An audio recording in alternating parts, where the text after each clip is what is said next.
Good morning, good morning. Happy Thursday, March the 13th. I am Manila Chan. That's Ted Rall over there with a new cat that he's growing from the fur of his current cat. Yeah. He's Check going to this. show you. Check this out. Here we go. This is just from this morning. This is what happens when the weather turns warm. One rushing, yeah. Are we talking like 45 degrees warm? Yeah, exactly. The temperature, Yeah. like this temperature has skyrocketed to 42 degrees. Wow. So the cat's like, it's time for me to shed. Well, you know, in Iceland, that is bathing suit weather. That's a warm day. Yeah. That is bathing suit weather. I was there on a June 20th, and it was 32 degrees, and the locals were like, oh my God, it's so warm. If you're not up to speed, I just got back from Iceland this week, so I'm still like coming off the high. AKA our 53rd state. Yes, it will be. Wait, we're going Canada 51, Greenland 52. Yep. Mm-hmm. And then 53 Iceland. Yeah. Mm-hmm. Well, I mean, it will all be if you have Greenland, it's kind of like if you have Park Place, you should have Boardwalk. Yes, you know, it's like totally. That. Yeah, I mean, Iceland goes with Greenland. I think so. It's a twofer. You really ought to have both. So you guys are tuned in to the Ted Manila Information Show, or just TMI for short, because we do bring you too much information, even crazy, weird cat fur stories. So especially. And you know, Ted, I got to give a shout out to our one Icelandic viewer. We have an Icelandic viewer. Hello, good morning, Reykjavik. Or I should say, good morning, Reykjavik. Good mid-afternoon, Reykjavik. 4 hours, yeah. So it's 2 in the afternoon in Reykjavik. Vera, I believe, is the name. Vera, our one viewer in Iceland. We love you, Vera. Thank you for watching or listening. Yes. As the case may be. Yes, I think Vera is watching us on YouTube. So shout out to Vera in Iceland. Beautiful country. I will definitely go back, and hopefully I don't ruin your country. So I don't see it. You're not like that. You're not a country ruiner. You're not Dick Cheney. You want it? Well, you're not Joe I'm afraid Biden. I'm going to get in trouble. I'm afraid I'm going to get in trouble for saying this. But so I told you I did this hike to go see like a hot spring, right? But you have to go through like a 2-hour hike one way. And I really had to go pee, Ted. And so you peed outside? I peed in the snow. So what? I went off the trail a little bit. One of the great pleasures of life. If you were a dude, you'd know that. I know, but I'm not a dude. Or if you were a trans woman, you just take out your sheeness and just do it. So that was a first. It's my goal to organically use the word sheeness in every show. Well, this called for it. I don't have a sheeness, so it required burying my booty out in the cold and trying to tuck behind a rock, so in case, you know, other hikers came by, and I had to have my family as lookouts to make sure, you know, people weren't like, oh my God. But then I remembered that the Icelandic people are very okay with nudity. Right. But I'm a puritanical American, so I was like, oh my God, my butt is out in the snow and I'm squatting down. You could have been attacked by a polar bear from behind. I could have been. But there's a lot of those butt-eating polar bears. I've never peed in the snow before, Ted. So that was my first. So I feel like I did a little bit of ruining of the untouched, beautiful snow. Of the permafrost. Yeah, somehow. Oops. I deposited some DNA there. That's good. I had to. It was, Ted, it's like it was like I was on my way back and I'd not peed for like 5 hours. Well, you don't have to apologize. It's the most natural thing in the world. I mean, I pee in the streets of Manhattan. I mean, I'm like that's the law in New York City, Ted. The law is that you're supposed to not pee outside at all, and you can get a ticket. And I know people who have. But the point is, it's like there's no public restrooms. Okay, so what do they want people to do? You know, you're serving coffee and beer everywhere, but you're not letting people pee. So, you know, I just go between two SUVs and, you know, that's between it. cars? Well, I went. It's a good spot. A big boulder. Construction sites are good. I had to anyway. That's part of my story. I'm a little bit ashamed to admit. I don't know why I'm so ashamed about it. I don't know. That's really ridiculous. You gotta like stop that. I'm going to shame you for being ashamed. I'm going to shame you. See what I mean about TMI? This is that show. You can hear all this weird stuff at 10 a.m. Eastern, Monday through Friday, or streaming please anytime be sure. afterwards. Yeah, or of course on video if you're not able to watch us live. We appreciate you or watching RSS, after or listen or listening. You don't have to see my ugly face. You can just listen. But make sure you guys hit the like and subscribe button wherever you are consuming these peace stories. Yes, indeed. Make sure you like those peace stories wherever you're watching or listening. So on today's show, we're going to be bringing in our buddy Lee Camp, who is a pretty famous comedian. He's a very famous. Okay, I have to admit, for a long time, I thought that he and Russell Brand were the same person. You think they look alike? Yeah, don't you? No. But that's, I guess, because I know Lee, so I don't know. He doesn't look like Russell Brand to me. But I do see, I see what you mean, that they could maybe be related, but not, I wouldn't. Yeah, like twins. No, not twins. Like evil twins.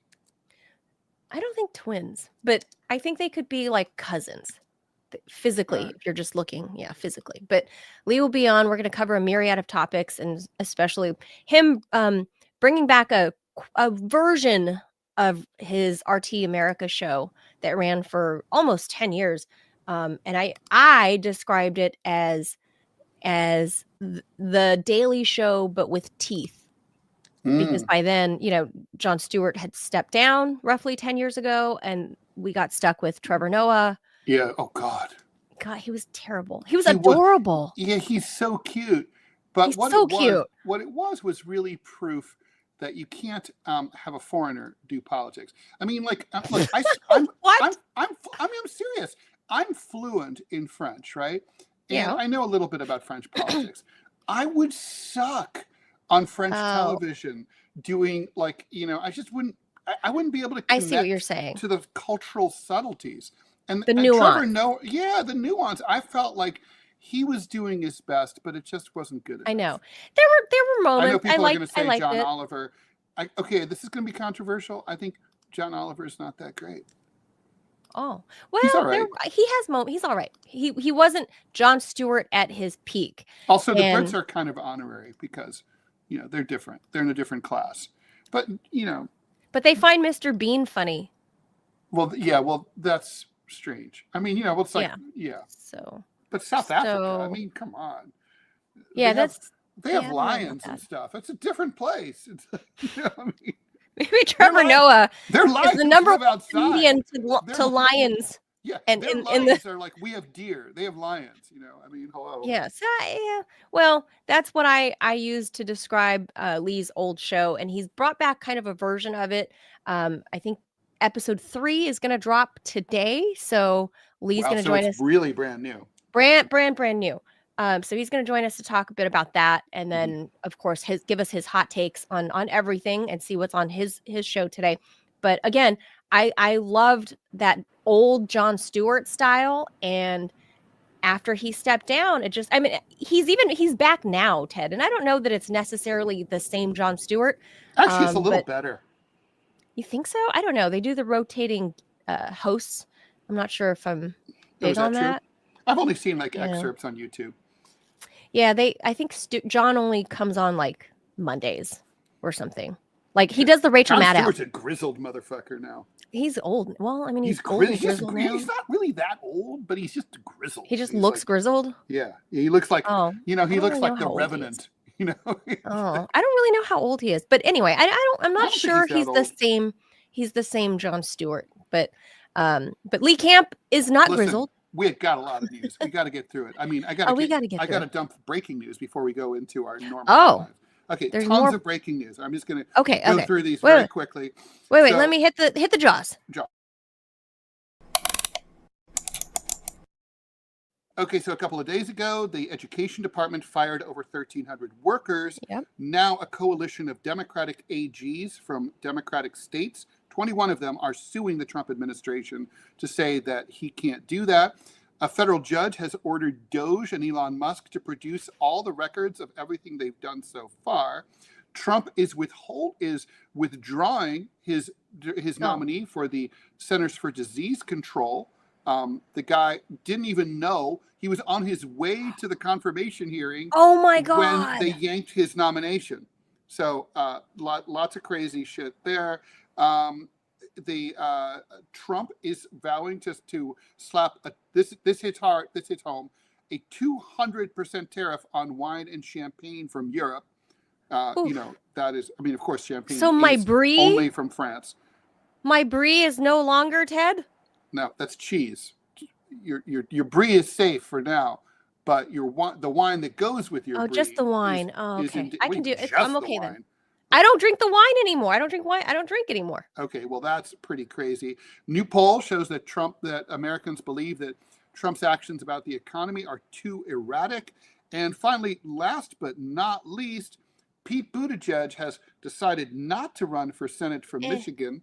I didn't even know he lived in Michigan. I thought he was from Indiana. I thought so too. Anyway, the point is, I guess he isn't. He and his partner and their kids are in Michigan. Yeah, that's right, husband. They're in Michigan. Anyway, he's decided not to run in 2028, and you know what that means. He's not running for Senate from Michigan in 2028. That means he's almost certainly running for president. But so is Gavin Newsom, and then I think Pete Buttigieg is a more formidable candidate than Gavin Newsom.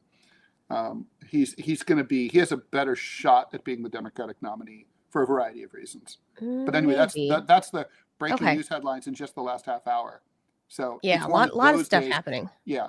So let's get to the longer headlines. Oh, and I should also say one more thing. In the case of Mahmoud Khalil, who is the Columbia University graduate who was arrested despite having a green card, basically for the crime of criticizing Israel, and is being held in an ICE detention facility in Louisiana. There was a hearing yesterday here in New York City. Federal judge has ordered the Trump administration to wait a few more days while he reviews the documents. He seems very skeptical about this deportation move, and also the judge seems skeptical about moving him to Louisiana, and seems likely to order him to be returned to New York City to be held in detention so he can have access to counsel. Also, it turns out that he had not had access to his lawyers at all during his detention. The judge ordered 2 one-hour privileged, non-spied upon meetings and phone calls with his counsel. So he's represented by the ACLU. So that's all going to happen probably today or tomorrow. And looks like he'll probably be heading back. But I love the fact that the judge is like, I haven't had a chance to read these documents. Give me a few days. You knew the guy's in jail. You couldn't have read up like the night before. I mean, I don't know. Yeah, we'll save that one for Lee. I'm sure Lee has a couple hot takes on that. So for sure. All right, let's hop onto the news. All right, Chuck Schumer, he's the minority leader of the U.S. Senate, said the Democrats are going to reject that government funding bill that the House of Representatives jammed through without Democratic consultation. Looks like we're heading towards a government shutdown on the Friday deadline at 11:59 p.m. The House narrowly approved that continuing resolution that would have kept the government funded, basically with a few modifications through September, but looks like it's not going to happen. Without a new spending bill signed by Trump, who endorsed the House bill, it's not going to happen. Republicans control only 53 Senate seats, but they would need 60 votes to defeat that Democratic filibuster. Some Democrats are worried about the shutdown because they're worried whenever the Republicans shut down the government, they get eaten alive in the polls. But nevertheless, it's going to happen. John Fetterman, Democrat representing Pennsylvania, has said that he will support the stopgap funding bill because it is preferable to a government shutdown. He's basically a Republican. Senate Democrats say they want a 1-month bill. He had a brain injury, Ted. That's how it happens. Yeah, I know. He's like, it's kind of like the ghost of Joe Manchin has taken him over. That's true. By the way, I saw a political cartoon the other day. I saw in his favor, and it shows him holding up a banner that says "common sense," but he's holding it by himself. But he's dressed in the cartoon, in his shorts and sweat and cargo shorts. I'm like, a guy who dresses like that is not he's not a harbinger of common sense. Just saying. All right. Anyway, Senate Democrats say they want a 1-month bill in order to finish work on a new bill that they would negotiate with the Republicans. They also say that they disapprove of the House measure, which would increase military spending while cutting domestic programs. Others say they want guardrails on Elon Musk and Doge, but Republicans don't like the 1-month bill, and they want the continuing CR through September 30th. So it's a Mexican standoff in Washington. We'll see what happens there, but I suspect that we're going to see a shutdown on this starting this weekend. You really believe so? We haven't had that many in the late 20th century, early 21st century. I think the calculus goes as follows. Look at the calendar. It's not going to affect that many people because it's not like no one's taking their kids to the national parks in March.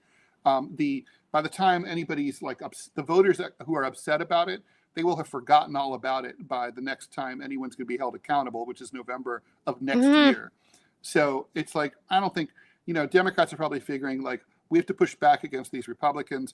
This is a chance to do it. We won't look good, but fuck it. I think that's their thinking. And that's how it's going to go. I mean, the problem for the Democrats, and I don't think they've thought about this, is that it gives cover to Musk, Doge, and Trump. So when basically he fired all the IRS agents, so everyone's going to get their tax refunds like really late. You call Social Security, Social Security checks are going to be going out months late, but instead, so Trump will be able to say, well, that's the Democrats, they shut down the government, when really it was him and Doge. Well, yeah, and then we saw, just here it showed just 3 government shutdowns in basically the last 30 years. Usually it's the Republicans. But yeah, it happened and for 35 days under Trump's. Definitely gotten chewed up by the polls. It was never a good look. Ironically, Democrats might be, Americans don't pay that much attention to what's going on. So when the government's shut down, they might actually think it's a Republican thing again, because it usually is. It might just be ascribed to them. Do you know how many people voted for George W. Bush because they thought he was George H.W. Bush? No. Oh, yeah, like 15% of his votes. Because he had his dad's name. Like me remember Bush. Bush was president. Me vote for him. Yeah, that's all right. Well, look, the 35 days of shutdown in Trump's first term was the longest in recent, like in the past 30-ish years. And that was actually really painful. And I remember here in Washington, D.C., because it did happen during tourist season, and you could not walk through like the National Mall without it just got filthy so quickly. There was trash overflowing everywhere. The freaking rats were everywhere. The rats in DC are already ostentatious and just don't give a fuck. The rats will run over your foot. Like forget you running over them. They just walk over your feet. Think about where I live. Well, I know. River. The rats in New York are really even worse. Wee rats are like a little rambunctious.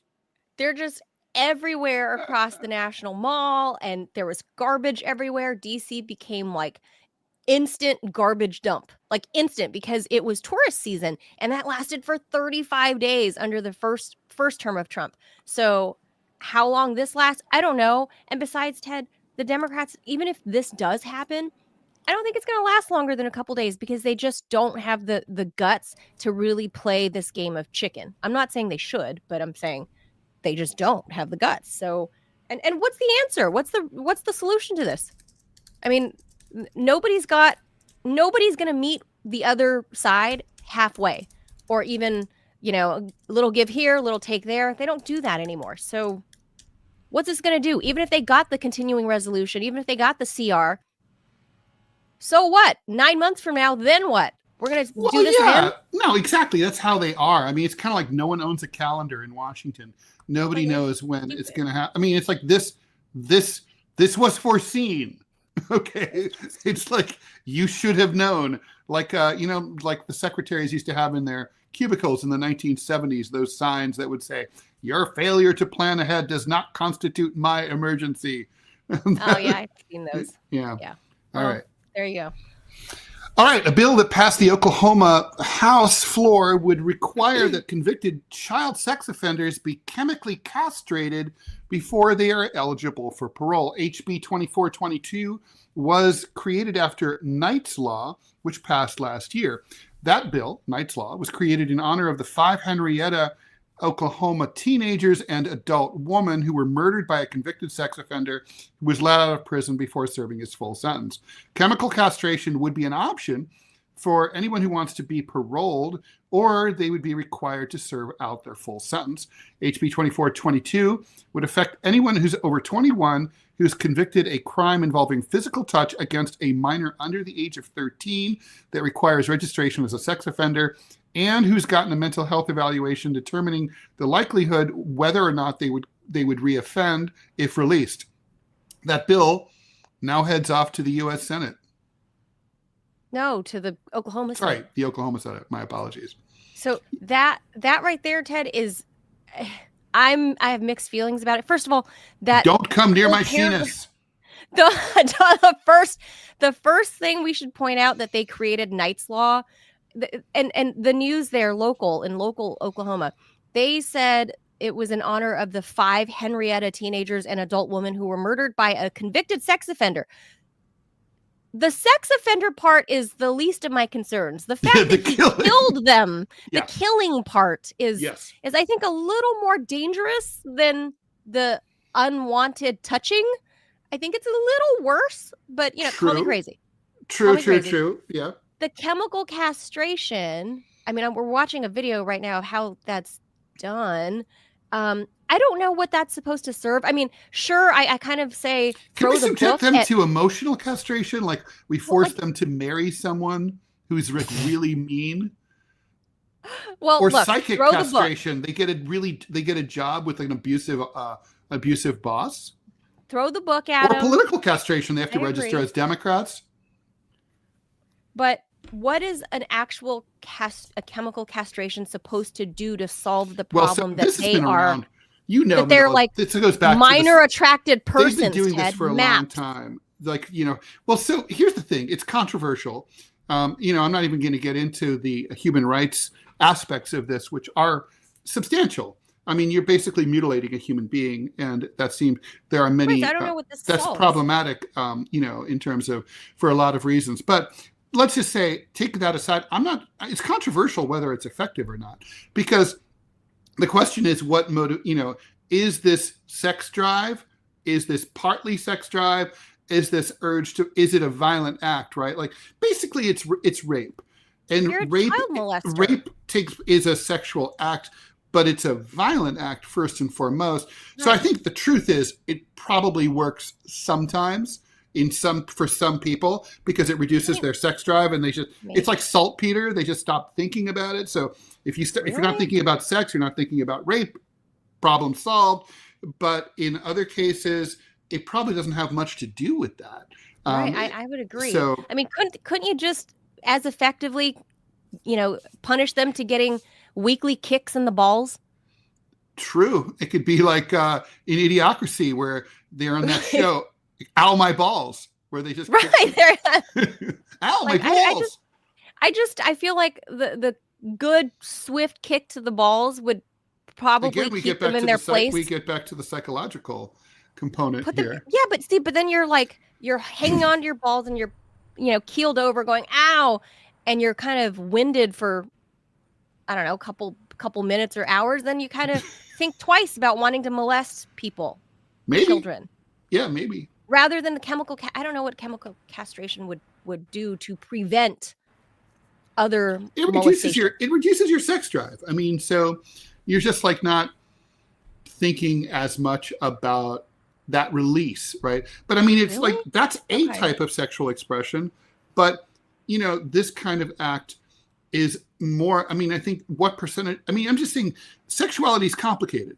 And that goes for sexuality related to violence too. I bet it's like one of those things. Like I bet it works part of the time and but not all the time. Yeah. So I think if you're just thinking about keeping Oklahomans safe, this seems to me like ish Anyway, we better keep period. going. I don't have any Got Lee sympathy coming in a few minutes. No sympathy for fucking perverts. All right, period. I'm probably not going to pronounce this correctly because I don't speak Danish, but Greenland's center-right Demokratiet Party won a surprise general election victory in a closely watched election that comes amid growing calls from residents for independence and Trump saying that he wants to acquire Greenland. The Demokratiet Party advocates for a gradual approach to independence from Denmark. It got about 30% of the vote. Party leader Jens Frederik Nielsen is against Trump's wishes to acquire Greenland, and he's going to now have to meet with other parties to try to form a coalition government and move towards full sovereignty, full independence from Denmark. Greenland has been controlled by Denmark for almost 300 years, but the Arctic island of about 56,000 people has been gradually moving towards autonomy. It achieved self-rule in 2009. Its strategic significance is partly due to its mineral oil and gas resources, as well as its geopolitical strategic position between Russia, Europe, and the US, not to mention just access to the new Northwest Passage, opening up from the melting of the polar ice cap. And it's home to the northernmost U.S. military base. So, it looks like Trump is having an effect on Greenlander politics. And of course, once they get their autonomy from the Dutch, then they will be folded over into the Danes. Or the Danes. Don't blame the Dutch. Sorry. Once they get freedom from them, then they can become the 53rd state. If they want. Or, as Trump has implied, whether they like it or not. That's right. So, they'll be the 52nd state. Sorry. Canada 51, Greenland 52, and Iceland 53. So 52 for Greenland, I think, is in their future in the next 4 years, unfortunately. If you were, if I got to say, having been to U.S. colonies like Puerto Rico, it's like the U.S. is not really a good mother country. Like, no. We don't really provide, we don't send enough money. The roads aren't in good shape. Things aren't modernized. Have you seen Guam? We don't keep the power on. I mean, Yeah, it's pretty bad. We're bad. kind of a bad mommy, Yeah, it's not good to be a member of much better to be a French colony. U.S. territories. In Martinique, where my cousin lives half the year. I've been. They literally, the French government sends in fresh pastries from Paris by special transport daily. Because if you're a French citizen of Martinique, you deserve proper croissants and Napoleons delivered to your home, no matter what, from the homeland, not the shitty ones that don't rise properly because of the humid tropical air. Well, we don't do that with our colonies in Puerto Rico. We're not shipping out cheeseburgers and pizza to everyone. Bistro We're not, burgers. that's not happening. I could see that. So, all right. Anyway, let's keep rolling here. Got two more stories before we bring in Lee. Harvey Weinstein's Me Too retrial next month will be an abridged version of the original with one big change. There's a charge based on an allegation from a woman who wasn't part of the first case. At a key pretrial hearing yesterday, the former movie mogul's lawyers warned that because Weinstein's 2020 rape and sexual assault conviction has been overturned, it's almost completely irrelevant to the new trial. How this will play out began to take shape at the hearing as Judge Farber ruled on a number of outstanding issues, including expert testimony and what language can be used in court to describe the accusers. The judge granted a defense request to ban the word survivor from being used to describe Weinstein's accusers. Instead, he told prosecutors to tell any cops who testify to refer to the women as complaining witnesses instead, while Weinstein's, in order to not prejudice the jury, right? While Weinstein's convictions from the first trial have been thrown out, his acquittals on the most serious charges, 2 counts of predatory sexual assault and first-degree or forcible rape, still stand. Weinstein, 72 years old, was in court. He got there. He came from jail in a wheelchair and a suit and holding up a stack of documents. Before the public portion of the hearing started, he watched as Judge Farber spent a few minutes resolving another issue that had been delayed by their closed-door discussions. He told the judge, quote, "I don't know how much longer I can hold on," close quote, because he has cancer, heart issues, and harsh conditions at Rikers Island, the jail complex here in New York City, where he's locked up. I'm sure that's true. The judge that jail should have been closed many years ago. It's a complete disaster shit show there. Farber said that he may hold jury selection a few days sooner if a murder trial that he's currently overseeing wraps up on time. He's being retried on charges that he forcibly performed oral sex on a movie and TV production assistant back in 2006 and then raped an aspiring actor in 2013. The additional charge filed last September alleges that he forced oral sex on a different woman at a hotel in Manhattan in 2006. Gross. I just don't have a lot to say about that. Ditto. But now you know. Spotify is minting music millionaires. Nearly 1,500 artists generated more than $1 million in royalties from Spotify in 2024, the company said Wednesday in its annual Loud and Clear report. Spotify said that more than 80% of the artists in that pool did not have a song reach the app's global daily top 50 chart. To reach that $1 million threshold, an artist needs to have between 4 and 5 million monthly listeners or 20 to 25 million monthly streams.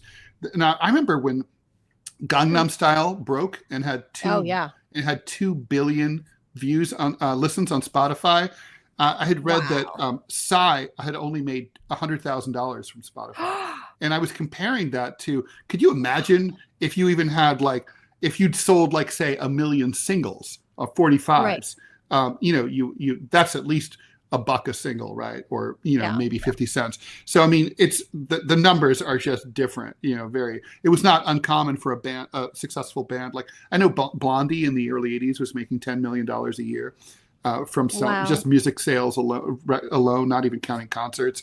Anyway, and adjust that for inflation. Spotify says that more than 80% of the artists in the pool didn't have a song reach I already got into that. The news comes about a month after the company reported a fourth quarter earnings beat that saw the Swedish music streamer record its first full year of profitability.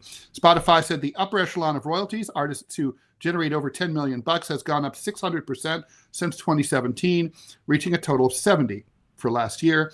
The company said it paid an all-time high of $10 billion in royalties to the music industry last year. It says that that's more than any single retailer has ever paid in a year, and that's 10 times the contribution of the largest record store at the height of the CD era.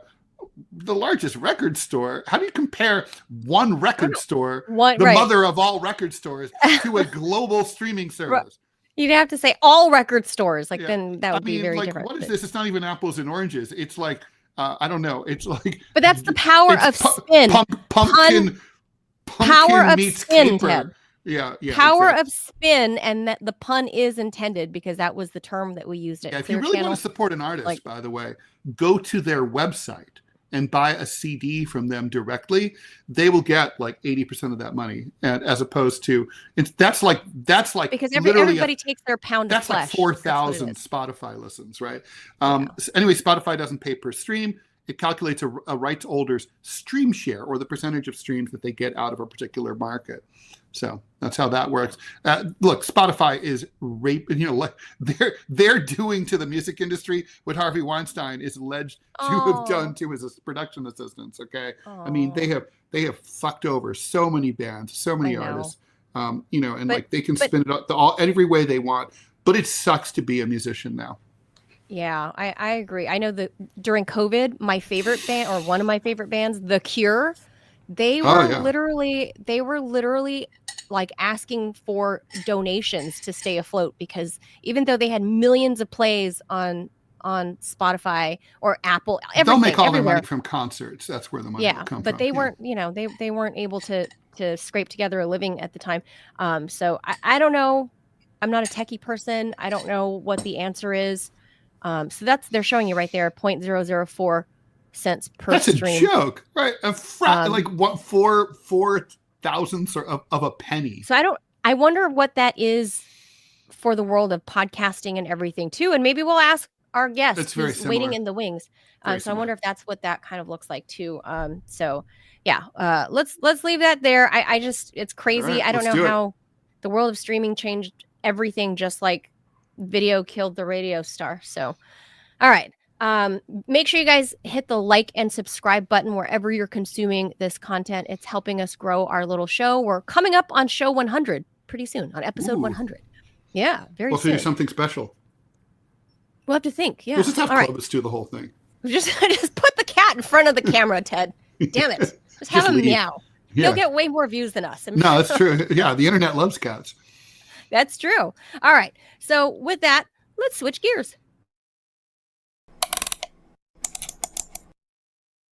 All right. Joining us to talk about anything and everything is Lee Camp.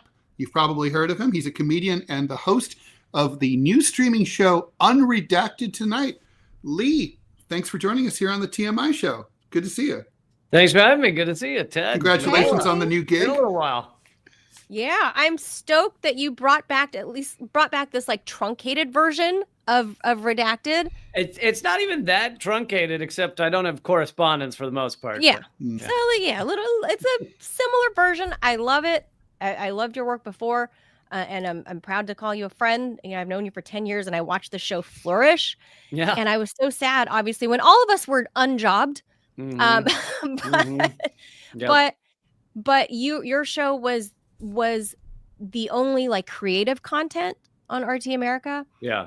It was like the first of its kind, and like I was saying earlier, that it was like the Daily Show but with teeth, right? And thank you. It still is. Still is. So I am glad that you're back to doing this thing. And what is that space looking like now that you're doing this all independently? Like, is it more difficult for you right now? Are you like, just talk a bit about that? Yeah. So the finances are, pretty difficult with it to try and make it, completely independent like this. Obviously there's no longer the $1 million news studio that we had access to at RT America. But, there's a lot of benefits to being independent and making my own schedule and all that stuff. But yeah, it's a lot of work. I mean, I'm kind of lucky in that there is no other comedy news show like this that doesn't have a team of, dozens of writers and producers and everything. Oh, yeah. The Daily Show has a staff of 150. And I know John Oliver at least used to have at least a dozen writers. It might be double that now. 150? Yeah. Yeah. And John Oliver used to have a dozen writers. It could be more than that now. I've always written all my own stuff. So luckily, like if my show had been canceled and I hadn't been the one writing it all, I would just be kind of screwed. But luckily I can still create the show in that way without too much help. So that I need help with the editing and stuff. So there's, 100 images in every 20 minutes. So yeah. Wow. Yeah. So yeah, I feel you. And what about, okay. Are you offended if people call you a social media influencer or a content creator, or do you prefer to stick with like host or comedian? Are those terms like different to you? I'm open to all of them. I guess if someone just call me anything you want, don't call me late for dinner. Yeah, I guess if someone just called me an influencer, I'd be kind of offended. I'd be like, dude, I've spent 25 years touring the country, performing stand-up comedy, hosting a TV show that I wrote for 8 years. Like, don't just call me an influencer. Can you do duck lips? If you're an influencer, you have to do duck lips. That's true. You got to do the ice bucket challenge, I think. Yeah, you could do all those things. Yeah. So, I mean, I'm happy to see you back doing this.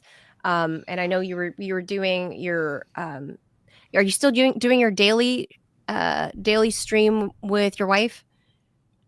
So I do it 1 day a week with Eleanor Goldfield, yes, and then 2 days a week, Monday and Wednesday, it's just me. So it's down to 3 days a week. Okay, yeah, you guys are busy. Yeah, parenthood. Yes, and we got the 3-year-old, which for some odd reason he does not care whether we're live streaming or not when he chooses to scream. Yeah. Yeah, they're kind of divas, I would say. So now that you're back doing this, obviously there's a plethora of topics to cover. Mm-hmm. You're doing this once a week. It drops every Thursday, so it'll be out. Episode 3 or 4 is going to be out tonight. Episode 4 tonight at 7 p.m. Eastern, 4 p.m. Pacific. Yep. And you're asking about the topics. One thing is they need to be at least like 1 week evergreen. So I can't be like, oh, Donald Trump said this thing that everyone's going to be bored by in 1 week. Because he'll say something more ridiculous in the next 20 minutes. Yeah, exactly.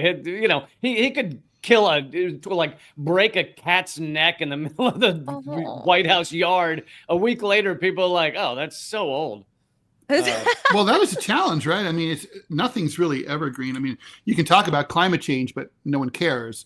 Exactly. So no one, yeah, I mean, no one cares about the death of humanity. I'm obsessed over Mahmoud. I'm obsessed over Mahmoud Khalil, but who knows where he's going to be in a week? Yeah, so luckily I've always tried pretty hard to focus on deeper issues that are not going to change week to week. It doesn't mean I don't reference the current stuff, but like in the live streams, I just covered Mahmoud Khalil yesterday.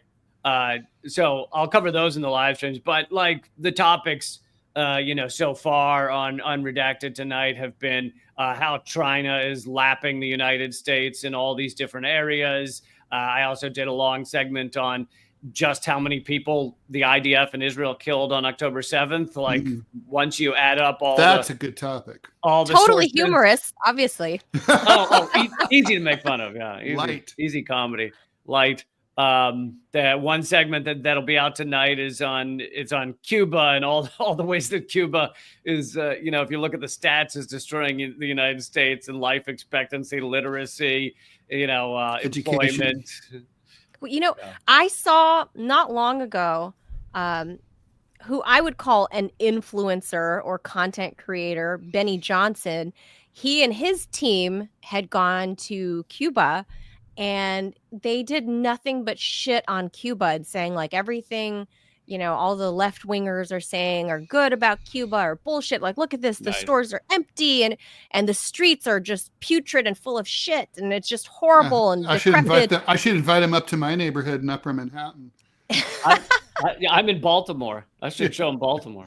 Yeah. But so it's important to counter these voices like Benny Johnson who were, like tens of millions of views.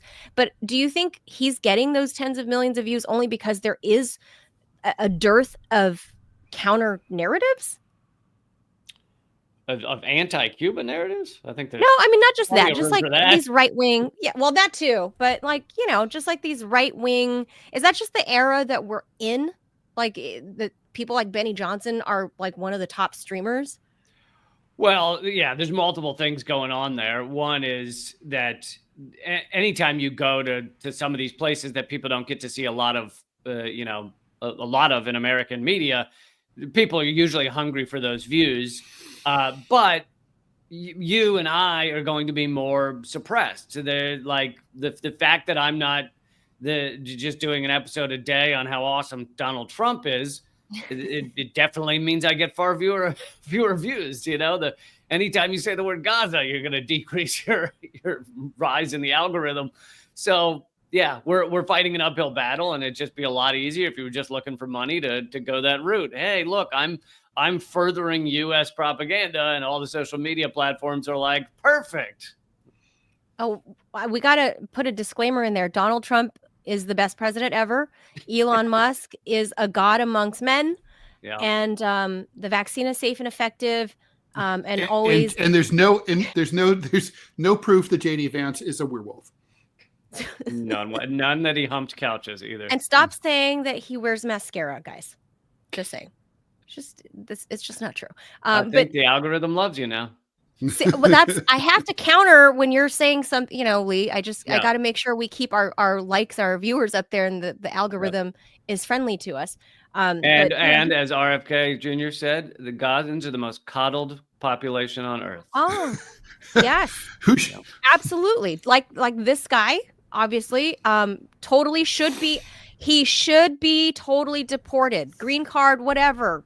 Visa, whatever. Citizen, naturalized citizen, whatever. Who cares? Born here, no problem. It's pretty slippery slope. Lee, what do you think? Yeah, and perhaps the most impressive part of this story is that the administration has admitted that he hasn't broken any laws. They just say that they're kicking him out for being a national security threat or for being against their agenda. Like, it's kind of amazing because in the past, the U.S. would do something like this and say, he broke laws, he's violent, he's connected to Hamas. They haven't said any of that. They're just saying, we don't like what he stands for. Yeah, they're using this McCarthy-era law from 1952, or I'm not sure if it's a law or a rule, but basically saying that, like, if the Secretary of State determines that someone is just adverse, not even a threat, adverse to the national security interests. Wait, as right? long Which as could Marco basically just Rubio mean, like, says so? Yeah. So Marco Rubio just wakes up and has an itch in his ass. He can just decide, like, yeah, you go. And just like, I mean, adverse to national security. What are national security? I mean, I think our national security interest would be to cut Israel loose. But, you know, I mean, it's subjective by definition. And what Trump is quite good at doing, and I think part of what he's doing here is he floats these test balloons to see what he can get away with. Mm-hmm. And this will probably go through the courts. And, you know, I don't know whether it'll get to the Supreme Court or not, but, you know, Trump's hoping that this becomes legal, allowable. And then, you know, the gates are open. He doesn't even have to worry in the future about people saying, oh, this is illegal. Yeah. I mean, look how violent and extremist he is. He's telling the man, talk to the hand. That is very violent. He's invading that man's space is what he's doing. It's pretty awful. I mean, he's putting a hand out. That's, you know, pretty invasive and pretty scary for national security. And that terrorist scarf he's wearing is pretty threatening. It is. That's right. Yeah. It is. It could be redeployed as a mask, as an N95. It could be. Like, for me, though, Lee, beyond the obvious of like how ridiculous this case of Mahmoud Khalil is, on its face, right? That he's a green card holder who is married to a U.S. citizen who has a baby on the way. Besides all of that, I look at this as a means of chilling speech. And I believe because you and I and Ted, like the three of us here, we've been in that boat where we're in that boat right now. We're in that. Yes, we are in that boat right now. We're still there. And it's just a means to chill speech that while the Trump administration has said, you know, like, oh, Elon's our guy and it's free speech absolutist and whatever. Here the three of us are, right? The algorithms don't like us. The mainstream press will not be okay with us. And in fact, they in a way tacitly support this non-freedom of speech that Donald Trump purports to be against. So it's kind of every side is playing every side, but at the end of the day, the big loser is the First Amendment. Yeah, the free speech absolutist garbage. Absolutely not. They just want to suppress the people they want to suppress. They don't want their far right, you know, neo-Nazi garbage to be suppressed. And Elon Musk has actually approved more censorship at Twitter from foreign countries than before he bought, than was approved before he bought it. So he's actually increased the amount of censorship when it comes to foreign countries saying they want people banned, they want people censored. In that way, he's increased that. He bans people often if he just doesn't like what they're doing, like the one that was tracking where his jets fly. Right.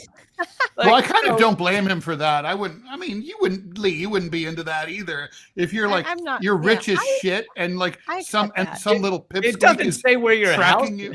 It doesn't say where your house is. It shows how much you're flying back and forth across the country. Well, that's true.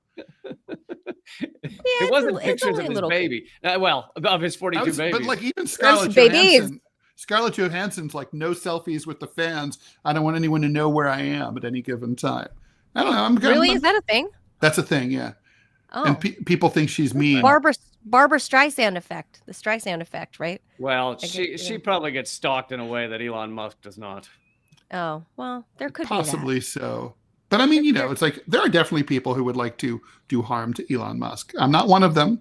I love Elon Musk. And you hate Luigi, right? Totally. Even though I wrote a letter to Luigi recently, but yeah, I hate him. Did you put the little hearts above the eyes? Yeah, actually, yeah, that's right. No, I asked him. I want to do a book about him. So I wanted to know if he was. I've done these biographies of people like Edward Snowden, and Nice. I wanted to do one about him. So nice. Hold on, I'm typing that into ChatGPT, and it'll write the book here in a minute. That's true. Don't type my name into ChatGPT. It won't come up, Lee. Really? I'm blocked on ChatGPT. There's literally, if you say, who is cartoonist Ted Rall, it will say, I cannot answer that question. What did you do, Ted? I wrote a piece in the Wall Street Journal criticizing ChatGPT. See? Well, do not anger the algorithm gods, Ted. Yeah, no, it's true. But Grok knows who you are. Grok knows who I am. Grok definitely knows who I am. Yeah. And all the other ones know who I am. Oh, Grok, if you ask them who's the biggest perpetrator of misinformation, it used to say Elon Musk. Oh, really? No kidding. Yeah. That's kind of awesome. Well, what about this topic, Lee? I mean, how ridiculous is our new trade war with our two neighbors to the north and the south? I mean, I don't get it. And this very worrisome tariff against French wine and champagne, 200%. That's not good. Technically, Mexico and Canada are kind of ours, right? So it's not really a trade war. It's just, I mean, they belong to us. No, it's funny because even most Wall Street titans are like, yeah, this isn't good for American business. It's not really good for anybody. I'm kind of hopeful that it shows the world what the United States is. If there was any remaining doubt as to what the U.S. is, like, we are a, nationalist, megalomaniacal hegemony, barely holding on to hegemony, and the world should see that, Yeah, I think, unfortunately, it's just in the interim that all the regular people are going to be hurt by all of the price hikes, the inflation that we're already having. We're all going to have to start having hair and sideburns like David Muir. That comes with the tariffs, I think. But ultimately, that's what's going to happen, is like this bad economy that we're in, that maybe it's less bad than under Biden in this quarter. But now that we're going to be hit with these tariffs, it's not like the companies are going to be kind and absorb the tariff shock for us, the consumer. It's going to be us paying for it. But Trump, says this is, I don't know, by design or something. And I've heard murmurings, that this is on purpose. His technique seems to be to put horrific things on countries, whether it's threats, whether it's we're going to own you, like he did with whether we're going to steal it back, like with the Panama Canal. And then he uses that as the negotiating position and then backs off to something where he really wanted to be anyway. So he'll probably use these tariffs on Canada and Mexico to get other things he wants.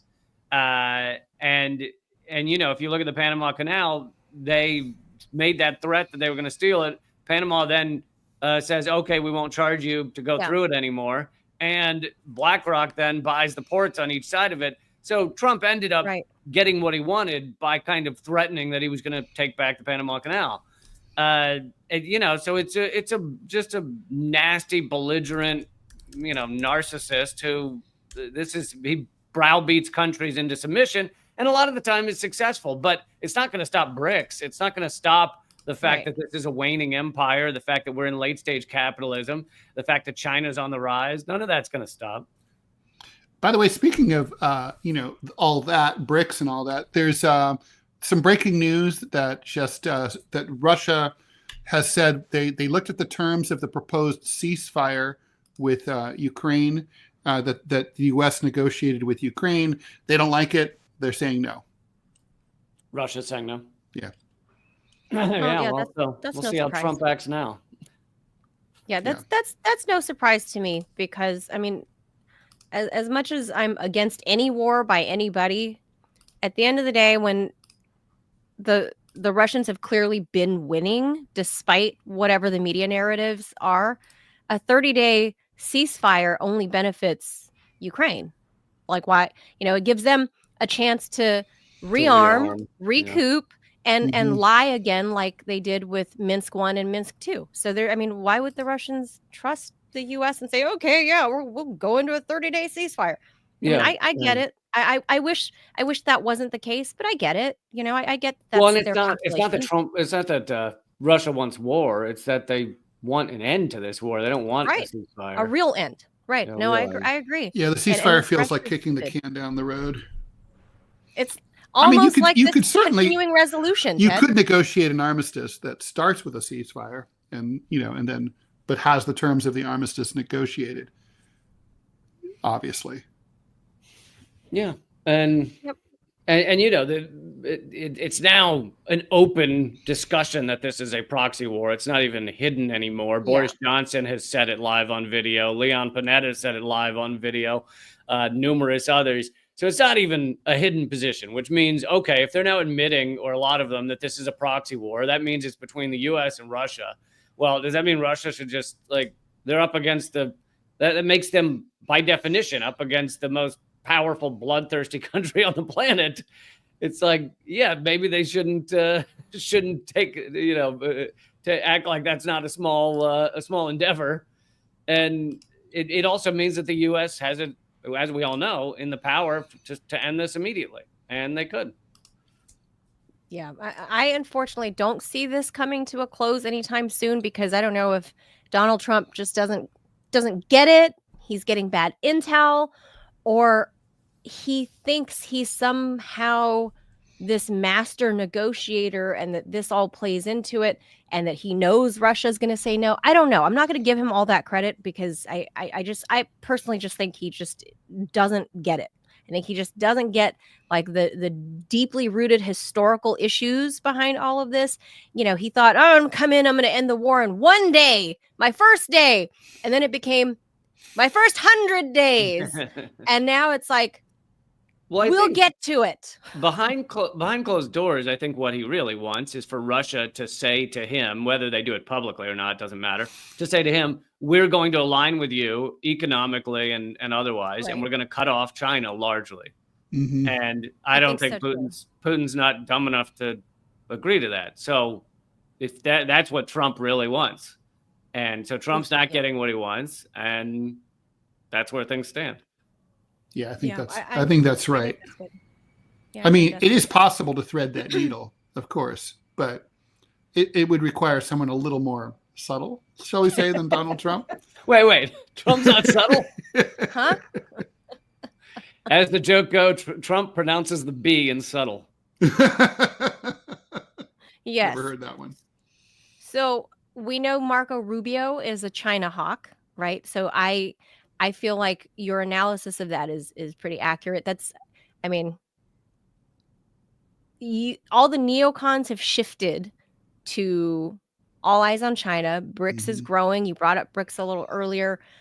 Obviously, Russia is the R in BRICS for those who don't know. And the C is China. And the global South is growing.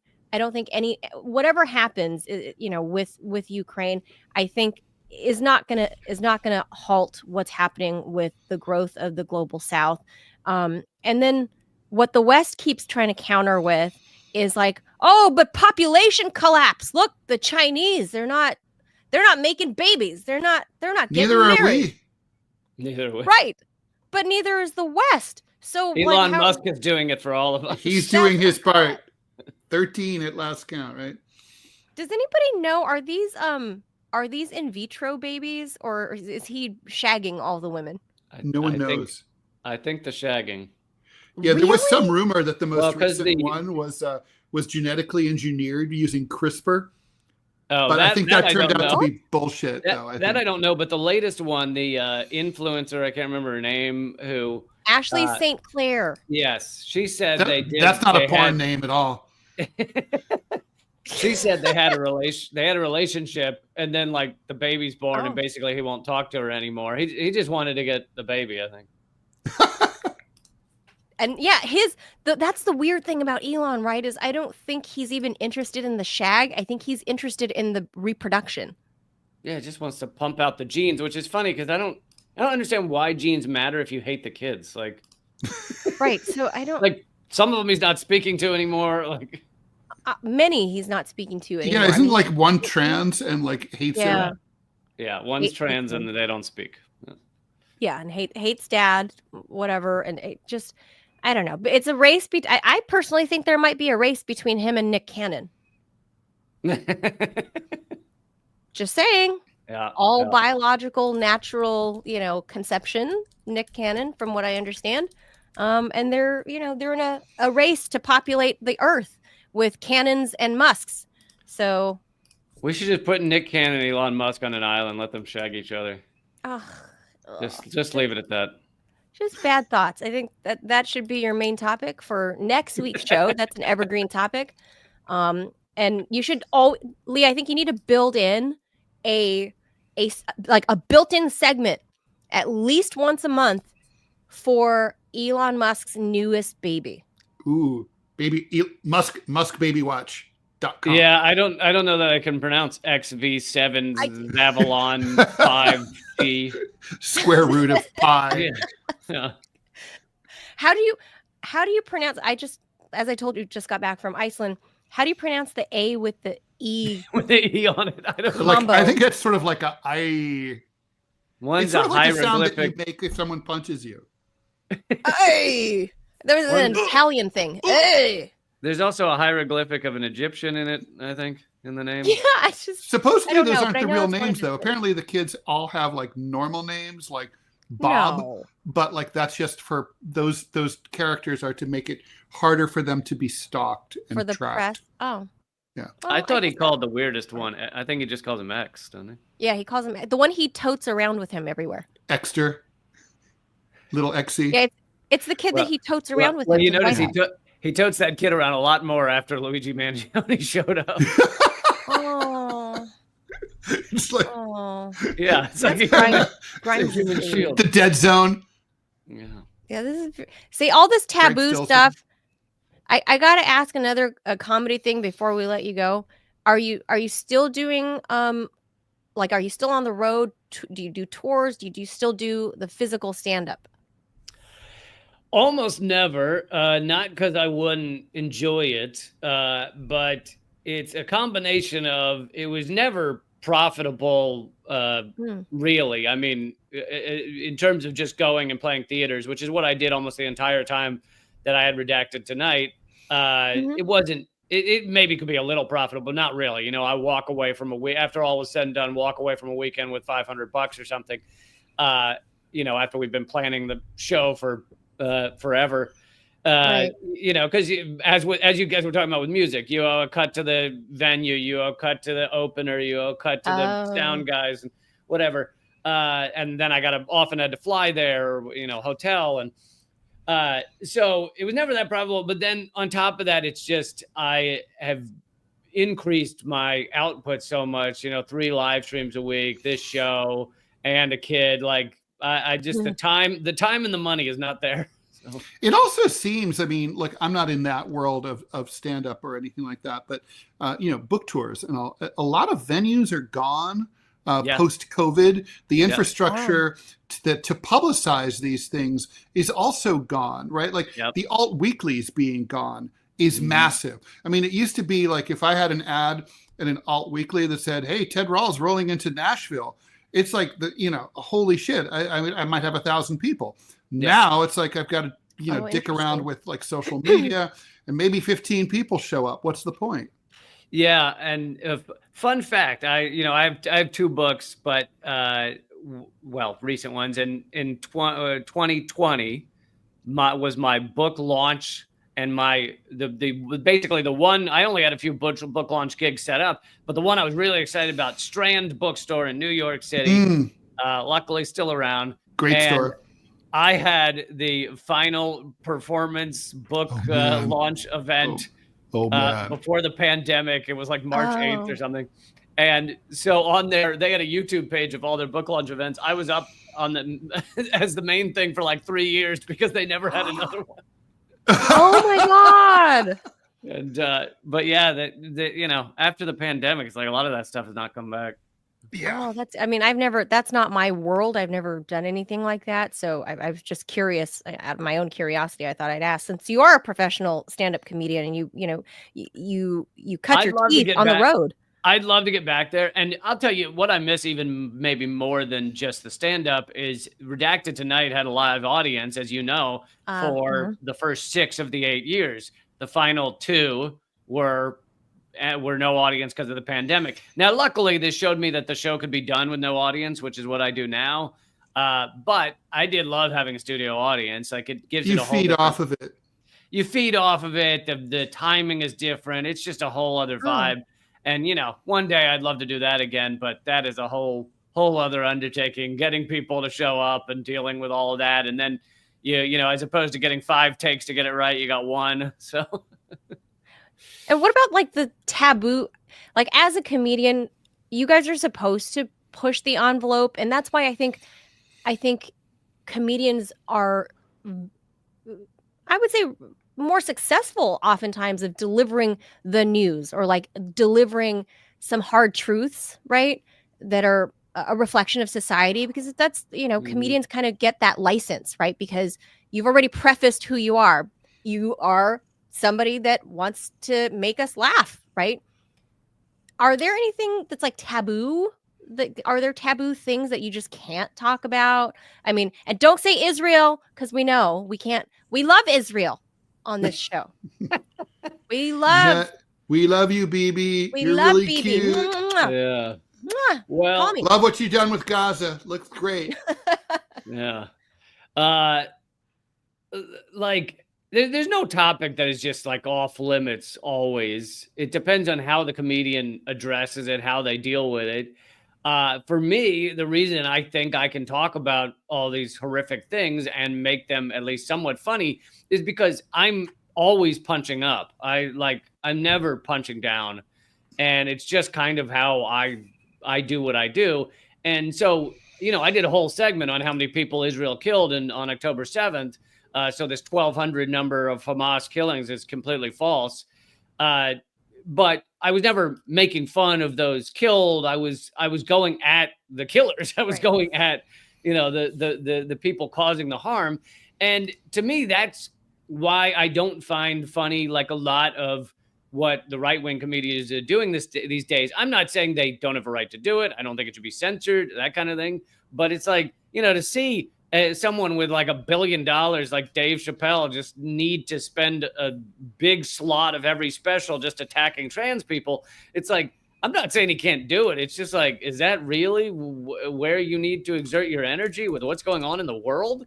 One of the most like oppressed segments of society. It's so bizarre to me that's where they focus their energy. And then they love to run around. I mean, I don't know about, well, maybe Dave Chappelle as well, but they love to run around the right-wing comedians and say, oh my God, we're so censored.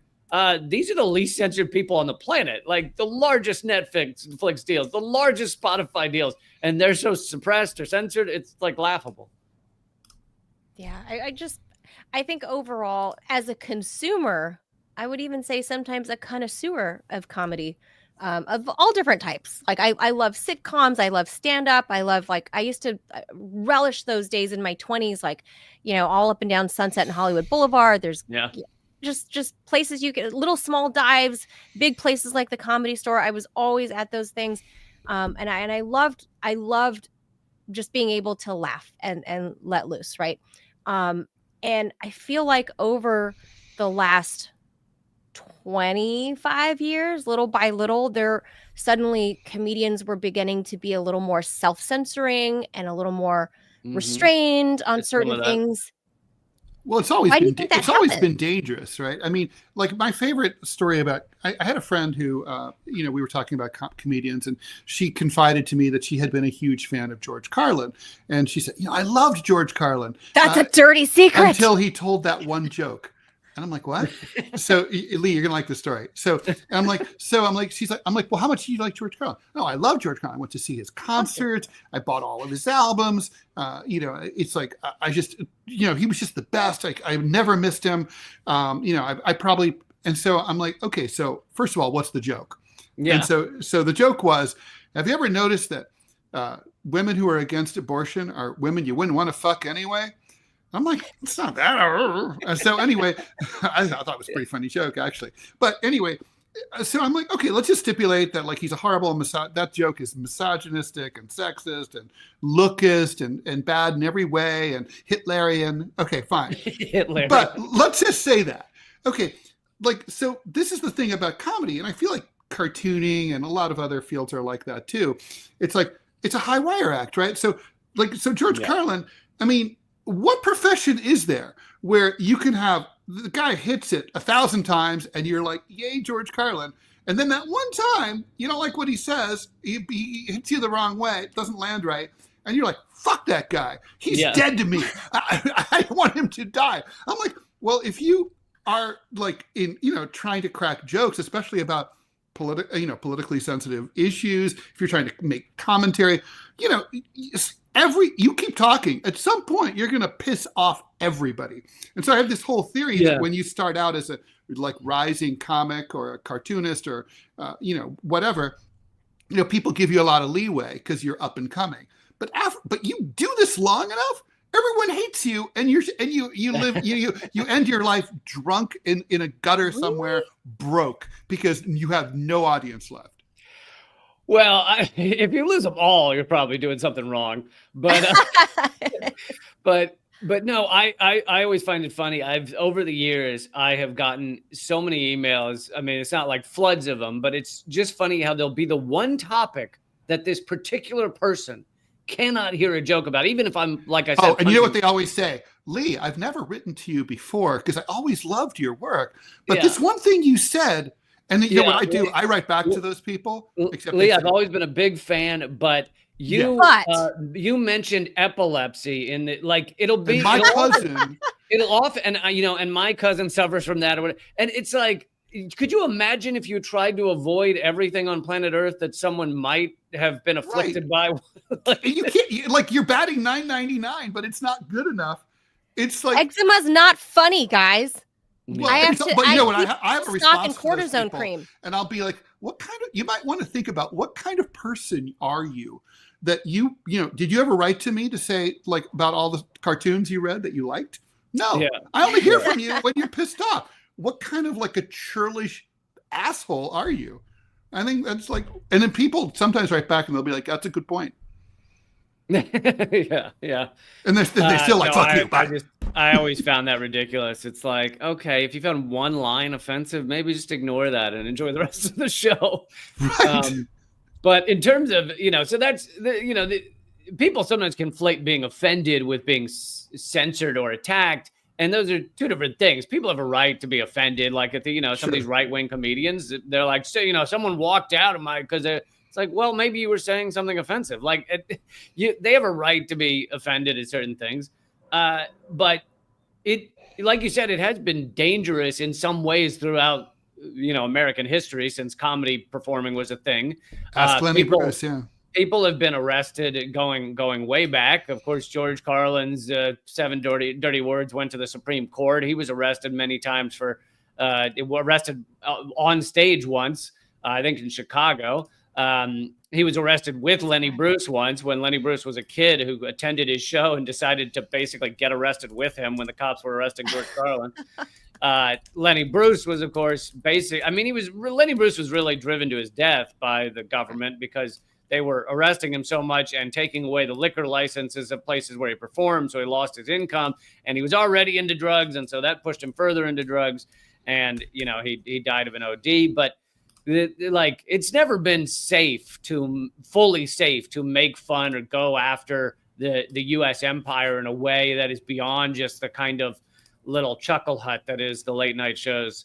And if you go deeper than that, then, you'll often end up attacked or censored in some way. Yeah, totally agree. I don't know when that ends, Lee. I mean, not that I believed that the Trump administration was going to be the one to, free our speech.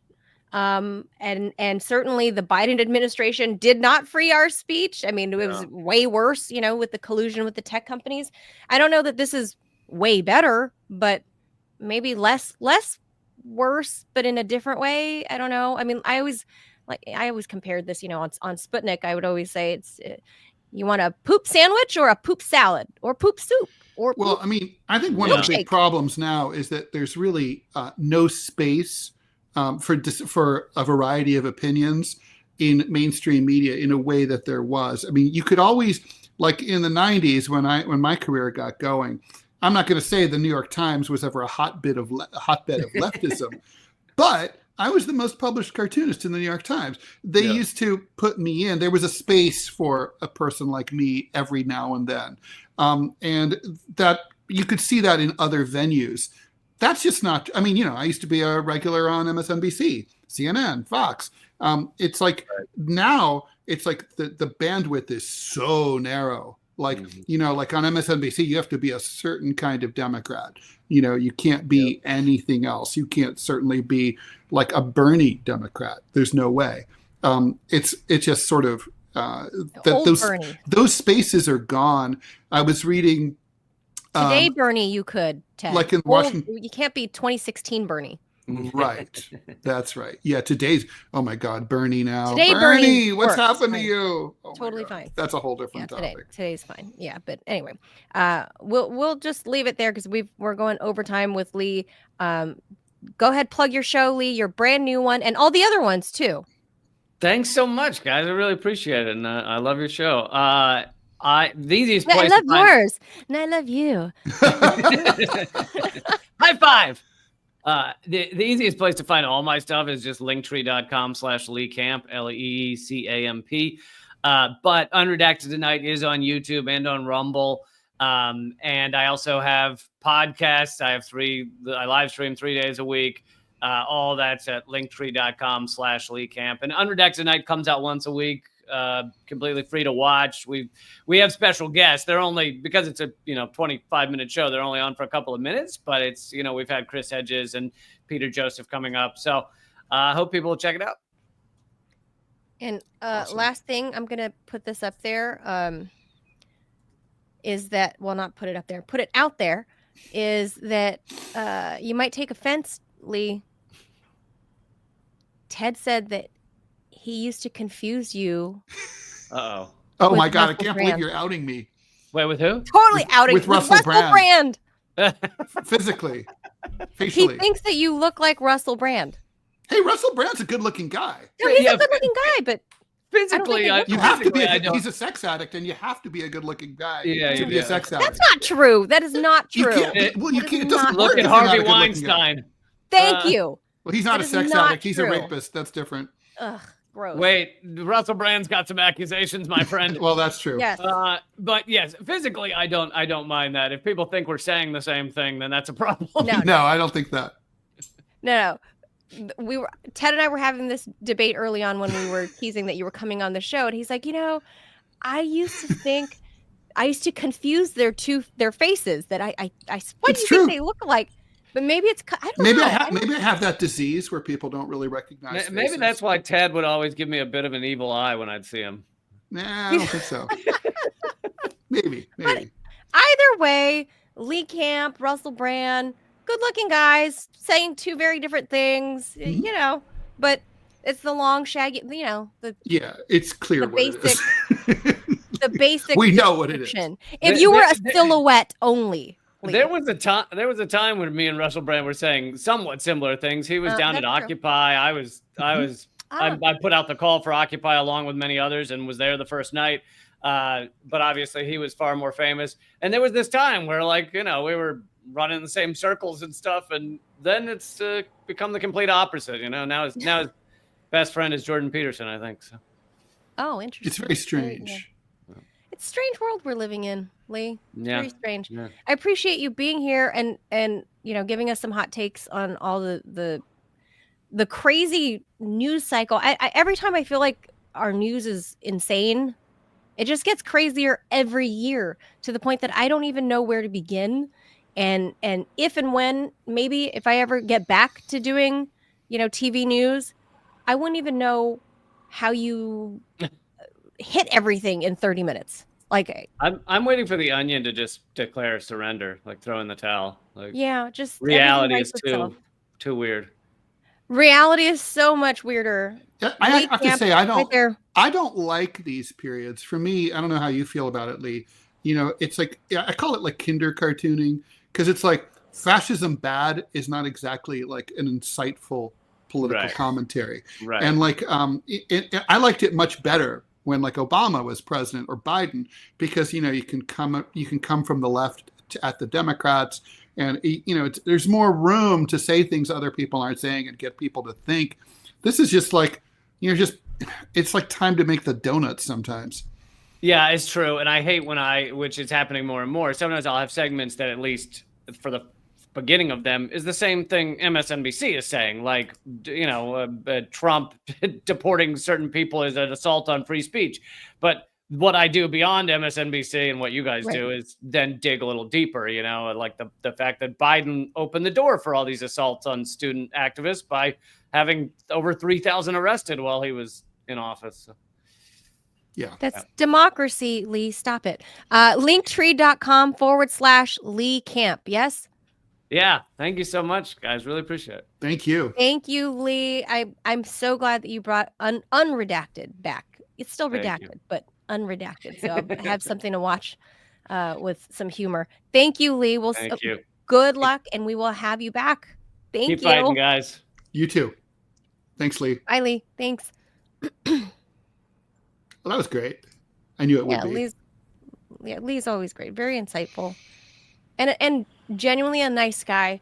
And truly, he was my colleague for about 10 years. We sat very close to one another. And the fact that he's a comedian and not like drug addicted and not an alcoholic, and the fact that he was a guy that did do a lot of road shows, I think is awesome. That he is this really just stand-up guy. He's a stand-up guy. So I hope his unredacted show does as well as his redacted show that was on RT America.